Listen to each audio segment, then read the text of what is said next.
ngibingelele ke ngomoya ophukile angikwazi ukuthi ngikhulume konke umoya ophukile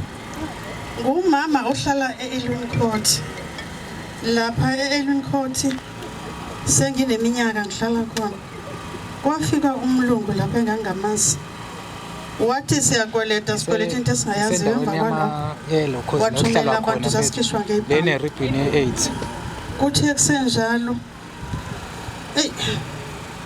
kuthe kusenjalo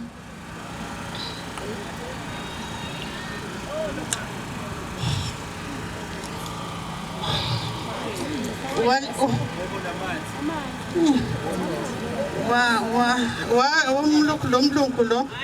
wabuya wazosikhipha endlini sikakasikhipha ngesikhathi esisodwa wangikhipha kokuqala ngo-2019 ngahamba ngabuyela khona ngathi mina no indlu phele yami awukwazi ukuvela ungikhiphe kanjalo ngabuyela endlini kwaba yilesi sikhathi seCovid wasahlala endlini kuthemba kwalokho kwafika ibhunu elalihamba namaphoyisa lafike lathi ene mina ngingene ngongemthetho la endlini lena indlu eyalo lithengele unkosikazi walo lo elihamba naye ngase ngithi ngiyakuzwa ke mangabusho njalo angikuphikisi kodwa ke wena ke mangabuthi eyakho ngicela ungivezele ufakazi bokuthi indlu eyakho ngoba mina obami ngizoveza hayi anqabi ibhunu ukuliveza bese lithi iphoyisa awuveze obakho ufakazi ngithatha itayitela lami ngilibeke lapha ngithi nanto ufakazi bami ukuthi indlu eyami hayi agolozeke lo mlungu ashuka ungixutha lelo file lelo sidonsisane ke nokhiye wendlu lapho kuze kube ukuthi uyawina ushona ngakuyena awuthathe akasebethe amaphoyisa akamnikeza ukhiye sehambe senkantolo ukuze nemaphoyiseni kulo mkhulu ophethe lapha emaphoyiseni mefika lapha emaphoyiseni ngifike ngibona ngisho lento engishoyo ukuthi angali kodwa nje mengivezela ufakazi bokuthi yena indlu eyakhe ngizophuma ngihambe lambuza naliphoyisa leli ekhulu esekulo lathi veza phela ufakazi ugogo ufuna ufakazi kuphela wathi akanabo kwaphela kanjalo kodwa lathi umlokhu uzanambuyela endlini ngahlala ngithe ngisahlezi kanjalo ngabona ukuthi angeke ngihlale kancane ngoba akusekusondela izinsuku zokuthi ngiyokwenza ioperation yalapha esiswini kwafika idate yokuthi ke ngisengaphakathi yokuthi ngihambe ngiyesibhedlela la eDington mangifika khona ngangena ngomhla ka10 kwaphela izinto phakathi la kwaphela izinsuku ezintathu ngisesibhedlela ngezwe ingane sefika ngoba kangangenwa ke esibhedlela ngaloso sikhathi ngezwe ingane seyifona zithi ma sisemnyango nabantwana yini kwenze njani manje usupervisor lo ogama lakhe lingu Esther kube khona lo okuthiwa uClifford uyena wafike wavula endlini yamathatha ingane wayibeka ngaphandle walahla impahla eminyango washaya ukhiye ucabangeke kulo mzuzu angikwazi nokwenzani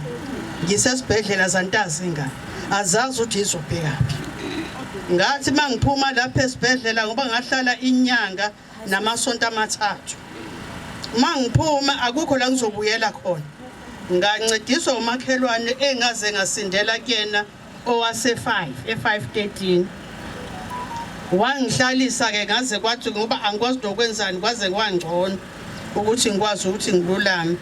lapho kulomzuzu ngiyandiza njani naye uthe sekufika isikhathi sokuthi phela umuzi wakhe unamndeni naye umndeni wakhe uyeza kufanele ngiphume ngibone bangithini hayi sahlakazeka ke kwawumahlakahlaka sesabe sigobobisa la sigobobisa la okungangokuthi ukuhamba kwalendlu nginomntwana oyedwa womfana wathi mabebakhiphe lokho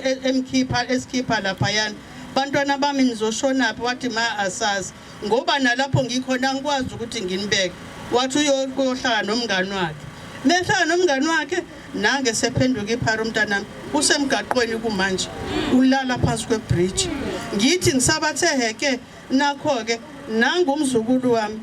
Ngithi mangabe ngiyafika ekhaya lokho lapho ngikhusele khona kulo muzi lowo nakulo muzi kuona kuyimanje kufanele ngesonto ngibe ngingekho khona angazi ukuthi ngizobheka kuphi khona. Mengabe ngilokhuzana ngifika elokhuzaneni ePine Town lapho ngiqhube khona umntwana uyagula uyilento engayaziyo yini kwenze njani ngicela imoto kamakhelwane simbambe ngengubo simlethe la eDington. Masifike edile kumntwana bafike bamlalisa umntwana yini dokotela ungenwe amakhasi ngoba nalapho ngihlezi khona vele akho winti ngibhudlwa nje umoya uwaya njoba ngivuka khona kuyimanje ngiphenquze ngibuye ngizela umoya wami ubhlungu indlela engimbone eyiyona umzukulu wami angilalanga ubhlungu kuze kube manje ngithi mangicabanga ngizwe ngathi inhliziyo yami ubhlungu hey ngiyabonga bantwana. Hayi kwathanda ukuba nzima bazalwane. Sinawe gogo ngeinhliziyo kusinda kunjalo. Sizomasha simashe ukuze kuzwakale sidudule kuzwakale. I see hands around me noted. Kuthi angithi ake sikhuleke. Le story sagogo siyangithinta kakhulu. Onamandla okusondela azokhuleka kulesi simo ngicela sondele eduze kwami uzokhuleka nkosazana. Uzokhuleka nkosazana. Before ngikhuleke besacela ukudlulisa okuncane phezulu kwalo ngihamba nabo gogo bakhona abaningi la emva kwami abasuke eRain Court okungukuthi ivele kade yaqala ukuliwa lempi yogogo akayedwa baningi ibhilidi likhulu kunama units awu144 mengekho mistaken awe RDP banikwa uhulumeni kodwa kunesiphithiphithi esithize njengama South Africans siyazi kudliwa la kushoniwe ngala kudliwe ngala kushoniwe ngala whereby Daisy Body Cooperative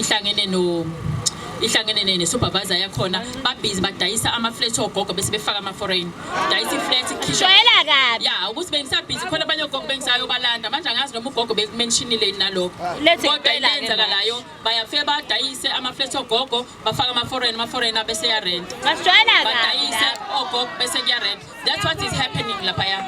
So see i-Loan Care Foundation erana ngiyacabanga namazi umntwana uPrincess Loan Care uPrincess Londiwe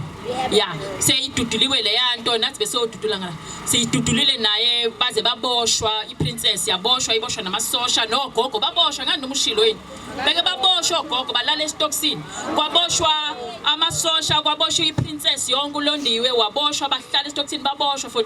angazi for how long ngoba nami ngifika istory nami sogogo senginikwa sona yes so bahlala khona nje beboshiwe baphuma ke ngamabheli balihamba icala cabanga uzosiza ukuthi nikhipha ama-foreigner ukuze ogogo bathathe bathola izindlu zabo at the same time kodwa kuthiwa sizobophanela kwagcwala laphana u-SAP more than 700 amaphoyisa egcwele laphana ezobopha labantu abazosiza ogogo emhlathonina yezonto eyishoyo so baboshwa ogogo nje abantu baningi bagcwele idalado ngezindlu zabo kodwa ama-foreigner kuthiwa laphana kugcwele ama-drugs kugcwele ayikho into engenziwa laphayana amaphepha enziwa alikho iphepha uthone ID ungenzelwa nje siswami ungenayo bazokwenzela khona laphana wona amalentuzana abantu bokufika bangale. That's what is happening laphaya elentuzana so sengiyivala ke bese ngiyakhuleka njengoba umthetho wami bengithi ngizoshala le point kodwa sengizosala sengikhuleka ngifike sekuthiwa kuyakhuleka sengikhuleka kodwa ngiyacela bafowethu ngiyacela izalwa leza inhliziyo ebhlungu yamazi umuntu omdala ugogo aphume akekho yedwa baningi omunye bebemntrenisha 3 days ago bafika bethene siyangena la sizokula siphuma bamtshela phuma ngoba batshela phuma endlini yakho phethe itayitela kuthiwa phuma uliphethe ugogo bonke banawo akekho ongenalo kuthiwa phuma udayisa izindlu without them knowing emhlathonina okay maphoyi asikhuleke baziningi bafowethu kulungile yeah ulethe akayedwa beke ake sigebisa ayithiwa sikhuleke